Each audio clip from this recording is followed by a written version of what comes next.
अस्सलाम वालेकुम दोस्तों एंड गुड आफ्टरनून। आज का अगला जुमला हम डॉइच में और इंग्लिश में सीखेंगे वो ये है कि क्या आप इंग्लिश या जर्मन बोलते हैं। ठीक है, तो सबसे पहले हम इसको कहेंगे इंग्लिश में, डू यू स्पीक जर्मन, क्या आप जर्मन बोलते हैं। तो कोई भी लैंग्वेज आप पूछ सकते हैं कि क्या आप अरेबिक बोलते हैं, क्या आप इंग्लिश बोलते हैं, तो आखिर पे आप कोई भी या स्पेनिश बोलते हैं तो वो लिख सकते हैं। ठीक है, डू यू स्पीक जर्मन, क्या आप जर्मन बोलते हैं। तो इसी तरह हम इसको डॉइच में कैसे कहेंगे, स्प्रेशन जी डॉइच, और यहाँ आप कह सकते हैं स्प्रेशन जी इंग्लिश, क्या आप इंग्लिश बोलते हैं। ठीक है, स्प्रेशन जी डॉइच, क्या आप डॉइच बोलते हैं, क्या आप जर्मन बोलते हैं। ठीक है, तो दोबारा देखिएगा, डू यू स्पीक जर्मन, क्या आप जर्मन बोलते हैं।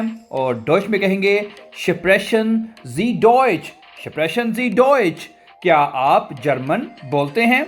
Thank you very much for watching, and before going, please don't forget to subscribe. Have a nice time.